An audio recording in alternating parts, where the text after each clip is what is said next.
Faramis, I don't think you want to go for Faramis. You can give a big ultimate over to the Valentina. Nana maybe. The golden Nana could be crown. nice. Odette! Odette! What is it? Ren! Game 3 RRQ! Game 3 Ren! It's always him! With the pocket pick and a cheese pick Woo. in the cards of RRQ. Odette. They want to be able to burst down, Wow. so I think they'll rely mostly on Brusco to really jump in, get the dives, get the kicks with the circling eagles, and engage this engaged type of comp that they want to play against Bigetron. What is today, man? What is today? I love these picks though. I mean, for RRQ and for BTR, the Ixia for Eman, that's a signature pick back in the day in MPL PH. Survivability 8.8. We have a lineup rating that actually favors BTR counter index, and so far today it actually has been pretty accurate, so maybe the draft index says it all. But Yes. I don't think so. We have to see what the execution says too. We'll see with our own very eyes. Will the red robots falter once more, or will RRQ be able Deployed. to keep Bigetron as their lab rabbits? Game 3 underway. Bigetron against RRQ. Let's see, ladies and gentlemen, this is third game, the final game of the series. Who will take it? Bigetron, remember, they're currently sitting at first place. With this win, perhaps they might solidify their standings, but if they lose to RRQ, RRQ might slip out of the red zone. This is important for RRQ to win as well, because they're stuck dabbling down there alongside the other two teams that are struggling in the red zone. They have to get this win to be able to climb the standings slowly but surely though. And again, a marathon, not a sprint. Marathon. Even in the game, it's a marathon. Not a For sprint. BTR and for RRQ, both of them want to kind of scale up to that mid game. They will go for these neutral objective fights. It's actually a very interesting game. Inspire for Key there. That's a quantum charge for Eman, and Thrill as well. He wants to try to bully Skylar as much as possible with the range advantage that he has. But that's why Skylar went firmness. Hold up. Shield Unity connecting on Whoa, whoa. towards Brusco with the flicker. Wow. That was spent earlier on. Supercans claims another first blood. Remember, he's the highest first blood ratio. The First Blood King strikes back.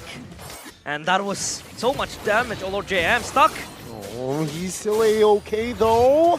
Yeah, he has the flicker. Now top side. Skylar in a 3v1 situation, surviving though, and a healthy amount of HP. So he's having a hard time for Skylar. It's just him, the make-do punch bag for Bigetron. But so far he survives, and he just needs to carry on. That's exactly what the carry pick is supposed to do, right? Just carry on. Carry on. So BTR have an advantage on Super Ken here, but Irad has actually been farming too. Super Ken, not a level advantage just yet. He's actually hovering over Gani, the turtle. 3v3 currently. Angela is coming soon with Dawn. Oh. Red Tree battle 50-50. Oh, now Irad finds it. Octa opens his ult, but it seems like Lord JM will be able to escape. Moreno have the hard guard. Moreno with the stolen ult from Odette will find the second kill of Bigetron. Now Irad can be a target, but will not have enough damage and will not commit. That's a huge win on kills. Oh my god! Carry. Flicker with the shuriken with Skylar! My goodness, his calculations are on point. He slaps Eman in the face. Stop bullying me, he says, and he does just that. And that was a net win for RRQ, but still Bigetron on the lead. Eman on the Ixia, the hero that's supposed to be bullying the carry, gets solo killed. Skylar, wow! The firmness pick turns out to be massive for Skylar. He's able to sustain for so much. I wish we can get a replay on how that solo kill actually happened. How Skylar initiated. Was it Eman walking to the wrong bush? Or was Skylar... I don't know what happened. I really would love to see a replay there on that solo kill because, man, there had to be something that went wrong for Eman or that went very right for Skylar for that solo kill to happen. Yeah, we badly need a replay to see that, but I think RRQ has to be wary as well about this Valentina ult in the hands of Moreno. It could be very devastating if he gets his hand on the Swan Song or on, probably an Appraiser Swat could be nice as well. But so far, it's all even, and RRQ is just trying to chill down. Oh, no, they don't. The taunt Forced Key to use the flicker as well there. And RRQ has info. They will infiltrate the turtle vicinity now. Now, for RRQ, they don't have a gold lead yet, by the way. So, even though, yes, Skylar is ahead in the gold lane, BTR still have an advantage when it comes down to the trio mid department in the neutral objective. They also have more global presence with the Angela up top. Oh, they are committing onto a circling eagle. Lord JM now half HP. Good stun by Super Ken. Good pull as well. Swan Song will remove Octa. And now Dawn in trouble. Wow. In the midst of it all, it will be taken down by the full barrage. But no, Moreno actually will have the final say in claiming the double. RRQ now zoned out of this turtle, but it seems like now Brusco will help Arad to find an escape route. But yeah, they want more. Bigetron, they see an opening, and they will take the purple here. Again, this one song, very clutch for Moreno. You can see Octa just getting bursted down, but Skylar is just doing his own thing up in the gold lane. And Aman, I think it'd always be able to just hit from the back line, especially when you have the full barrage. And Skylar not having a good time, but so far, it's all good for him. Yeah, he's still staying in the lane. Ixia, actually, Aman was more active. He had to suffer a little bit of a defeat in that gold lane, though. Look at the turret. It's so low. Skylar still is holding the lead in that gold lane against Aman, but everybody else, like we mentioned earlier, BTR are ahead in the other lanes. That's why they can actually do that, and that's why also I was thinking more Lilia for RRQ in the draft. The Odette, though flashy and cool, and a very signature Ren pick, it is a big ultimate that BTR can steal, and they have been able to steal it twice, winning them the team fight twice. It's been utilized in a very, very good way, giving them that extra punch, especially when the XA is not online. Going all in on towards Key this time, has no flicker.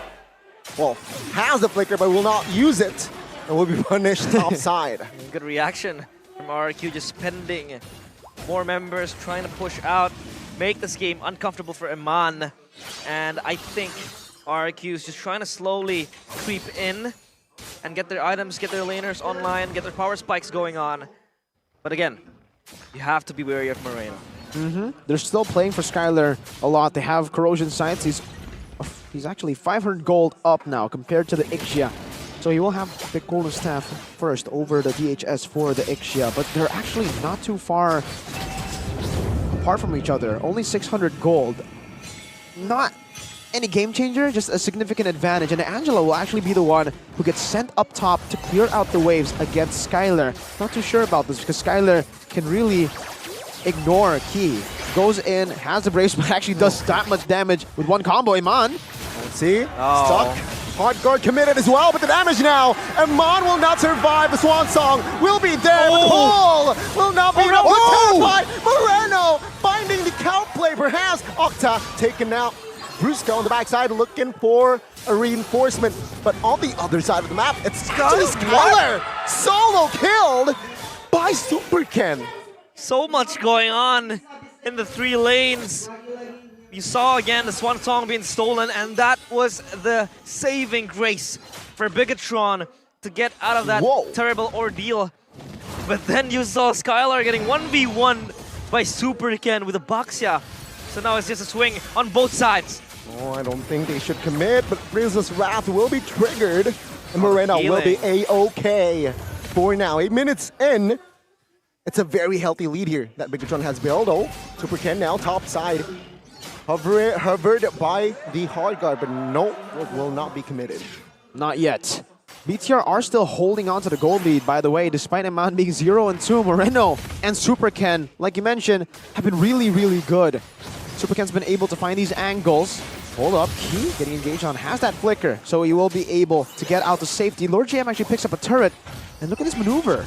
Oh, smash on towards Brusco, but of course, RRQ does not want to fight just yet. They're trying to wait out, especially when Bigetron having all their laners ready to keep on fighting Super Ken with the Angela shielded behind him. Will always have a good time hitting in the front line. So the Ixia could just play behind him, play far back, especially when you have the range, when you have the full barrage. So Iman, it's going to be a safe and sound game for him. And Arad so far, not really getting the leads that he wants to. And Super Ken is just so oppressive, just rolling around, making space, creating space, and also taking space in these jungles. RRQ are playing so well with Skylar. Irad's constantly invading, overextending, but for a good reason, because they have the Mathilda. He can actually afford to overextend to give Skylar more space to pick up these turrets on a carry, mind you. He is sieging these turrets down on a very short-ranged MM, so he needs the space that RRQ have been creating. Still, global presence now for BTR. They have an Angela up top that can constantly slow push, and for BTR, they can just play the long game around these neutral objectives. RRQ are the ones who have to make a decision, but they don't have to completely rush it first. Now they respect the Angela. They have to stay decisive. How do they take this fight? Bottom lane slow push too. BTR have more control, and they will utilize it. Indeed, the Angela does not really need to participate in this little pokes, little skirmishes as well, because you always have that global presence. So far for Bigetron, they just have to wait for this engage to go on. Good knock up, good full barrage, but it seems like now with the Swan Song, final barrage will find its mark. It's a 1-for-1. Octa taken out alongside Dawn, and take a look at Bigetron. They move onwards. They want a rad, and they get the triple. Maniac. Is this a maniac now? Amon will not have a range, but Skylar will be left all alone as Bigetron, they show force in the mid game. They win that fight, and that was again so clutch from Moreno. And Man follows up through with the full barrage, and they set their eyes on the Lord. A disconnected team fight for RRQ. They had to make a decision there, to be fair. It was a forced error by BTR with a slow push up top already. They would have lost a turret, and BTR were very, very happy to play the long game. They decided to fight, but they did not have the right targets in mind. As much as Iman is behind, by the way, he died 2 times. I kept on looking back to the stage to see his gold, and he was only 200 to 100 gold behind of Skylar. So maybe for RRQ, the miscalculation was they thought Iman would deal no damage. Turns out he is still very well farmed despite dying twice, and that was the miscalculation that turned the fight around for BTR. Iman dealing that much damage, RRQ targeting Lord JM of all people, who could sustain and could stay in front for a while, and then Moreno cleaning up with that Swan Song steal. The big ultimate that RRQ gave BTR on a silver platter with that pick into a Valentina. I couldn't agree more. I think Iman was underestimated, but he's still well farmed. Opens up the full barrage, and look at the pressure they can exert. Of course, 3 lanes all having prio up top, slow push coming in. The Lord trying to knock down the tier 2 turret now. So far for Bigetron, it's all looking so smooth and swimmingly for them. RRQ, they need a moment, and so far Dawn of the Tamas hasn't really been able to really just be a disruption in the side lanes, jumping to the back line, just dishing out the damage needed to be able to win them the fights. We have to talk about the elephant in the room, man. Moreno is completely gapping Octa in this mid lane the whole game. Superkid's walking them down. Oh, Puissance now. Oh, circling Eagle on towards the backside, connecting on towards Lord JM. But Amon with the final barrage, finding, helping, assisting. Moreno finds a double. And now let's see Bigetron, who will find 3 bodies. Oh, Moreno! Perhaps more! More of Moreno, who finds also the double kill. That was insane! Super Ken walked in with his moly. chest up high, They can end. and they looking to end this for Bigetron. They were once again the lab rats, but now Sand Skylar all alone. All turrets now Skylar.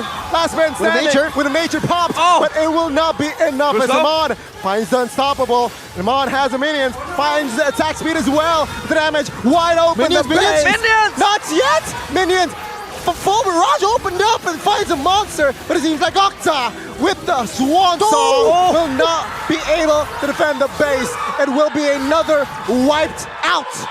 And Bigetron Alpha, they find the 3rd game. The red robots rebooted. They are no longer to be experimented on. They are no longer the lab rabbits. Hey. They are the kings.